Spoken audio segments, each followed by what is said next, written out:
Welcome!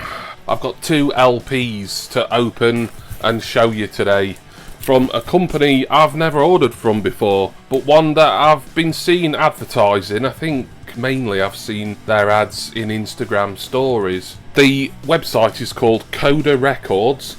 That's codarecords.co.uk, I think, or it might be .com. I'll leave the correct link at the top of the description just in case. Company that are based in Chichester, I think. Is that Jason Clough territory, Chichester? When I was tracking this, it said it'd come via the Southampton sorting office anyway. So that's definitely not suitable for Mum's farty dirt patch. Right. Get on with another game. They've had a lot of Black Friday sales and deals going on. Like, they've sort of changed some about, but they've all kind of got the same kind of discount on stuff, depending on how much you get. I decided to get two records from Coda. They've got a pretty good choice. I wouldn't say it's absolutely massive, but particularly stuff like reissues from big bands of the 70s and 80s, you know, people like Pink Floyd, The Who. They've got a couple of Michael Jackson picture discs as well, Phil Collins, ABBA they've got a fair bit of, Sex Pistols.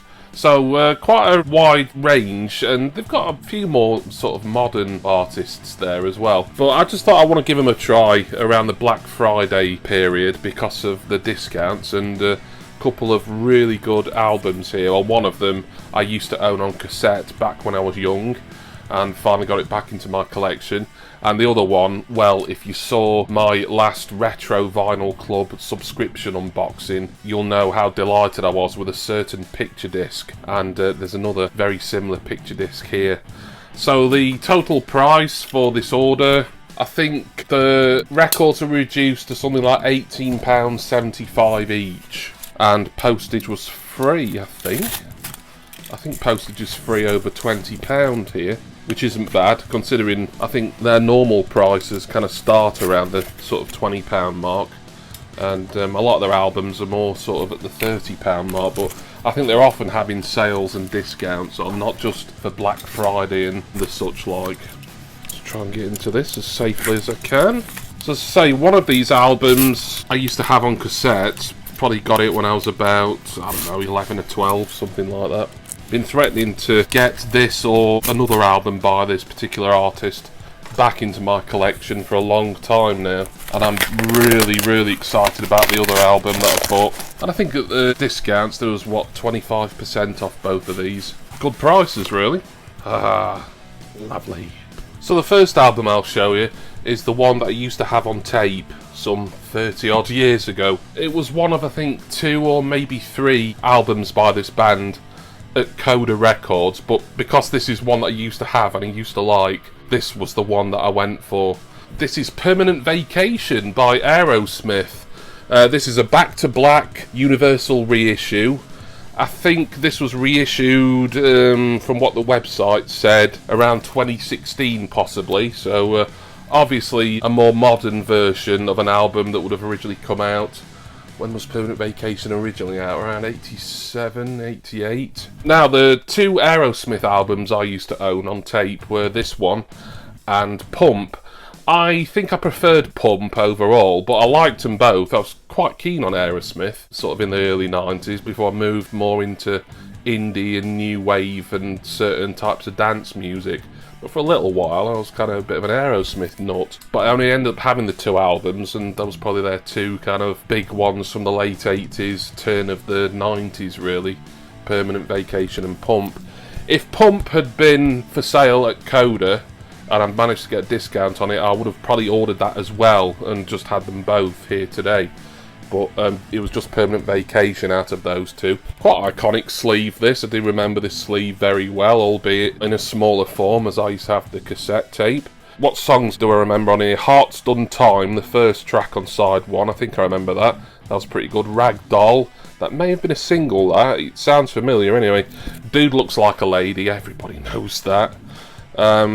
Angel, another good single, more of a sort of wuss rock type ballad, that's on side B. And I'm Down, which is a cover of the Beatles song from, I don't know, it's more their early period, 63, 64 possibly, that is, but a pretty good cover version.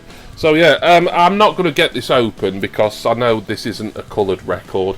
It will be standard black vinyl, but I wanted to show it you, and I'm really happy I've got this back in the collection because I did used to listen to this tape on my Walkman and on my little cassette player that I would have had in my bedroom as a pre-teen. Hopefully I'll lay my hands on Pump one day. I'm not in any desperate rush for it. I'm just going to wait and see if I can see it for a good price, really. And I'm not overly bothered about collecting all Aerosmith because I know there's some of their stuff I don't really care for, particularly that god-awful Armageddon theme that they did further on into the 90s. Anyway, there we are, Permanent Vacation. As exciting as that purchase was, I think this one is the pick of the two here. Now, hopefully most of you will have seen my Retro Vinyl Club sub-unboxing. When was that? About a week ago, maybe a little bit more. And I pulled Monty Python's Life of Brian picture disc, a record store day edition from, I think, 2019 or something like that. Well, I said at the time, that's really going to prompt me to want to collect more Monty Python picture discs. There's only one more out. It's for another Python film that I think I like it even better than Life of Brian, this movie. And Life of Brian's brilliant, but I was always more of a fan of Monty Python and the Holy Grail. Oh yeah. And it's I'm getting confused here because I don't know if you can tell, but it's kind of been printed upside down, the back of it, which is obviously deliberate. It's not a mistake or anything. It wouldn't really bother me even if it was. There again, this is another RSD release, this one from 2020. I probably should have been looking out for this during Record Store Day last year. It says limited edition executive version plus bonus track. Not sure what the bonus track will be. Does it even have the track listing on the back? Not sure. It's got a lot of kind of warnings and credits and stuff. It says featuring certain, although I think that's them being quite humorous really, as they listed everything as a ballad on here, including the ballad of the Greater London redevelopment plan for Haringey and the ballad of Sir Kenneth Clark. So yeah, it's all done very Python-esque, obviously. I think I do want to get this open. I'm sure it should be the picture disc, this. It kind of doesn't look like what, yeah, I can sort of feel the whole yeah, it is the picture disc. Don't know if you can see that sort of cut out there. Let's get this one open because I do want to have a look at it. I've not listened to the Life of Brian album yet, so I can't give you my thoughts on it, but rest assured I'll be listening to that soon, and I'll be giving a little review of that and the other two albums I pulled in my Retro Vinyl Club unboxing for November. And by the way, if you're interested in getting 3 records a month, I've got a brilliant 20% off discount that will last as long as you keep your subscription open. Just go to the retro.co.uk/vinyl, enter Jimmy Barnes at checkout after going through all the simple steps. Anyone who's watched my retro unboxings will know the score. So we've got this open in a way where I've managed to conserve the hype sticker.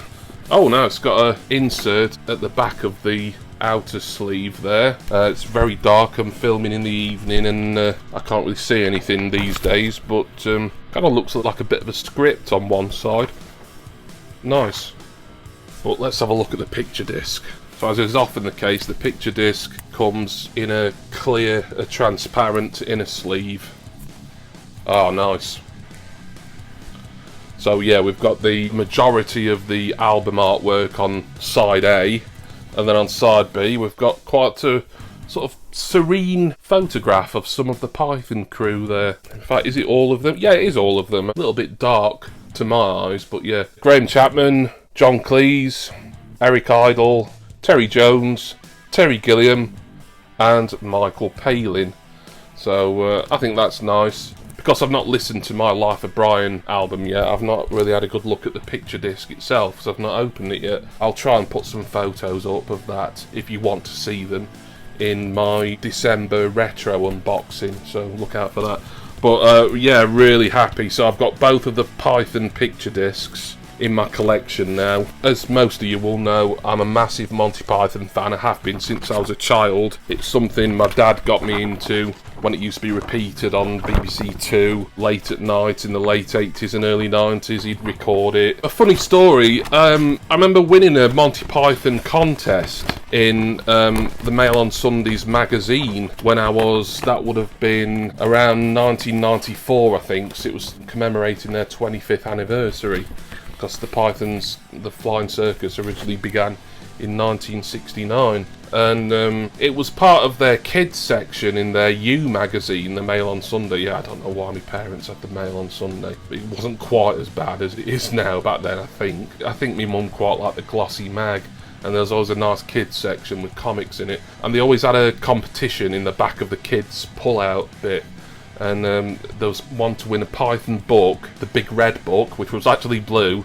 and a random videotape compilation of 3 episodes of the Flying Circus, and I won. Great prize and everything. I just thought it was funny that was being offered as a kid's prize at the time, and I think probably still now. The Flying Circus video was rated at a 15, and I was not 15, I was 14 at the time, but anyway, just thought I'd share that with you. It's not really relevant, but it's nice to win something, isn't it? You know, we're not all as lucky as Wayne Deacon after all, but that does go down as one of my better giveaway wins, although I think I had to answer a quiz question or something like that and send it off in the post, as what we did back in the mid-90s.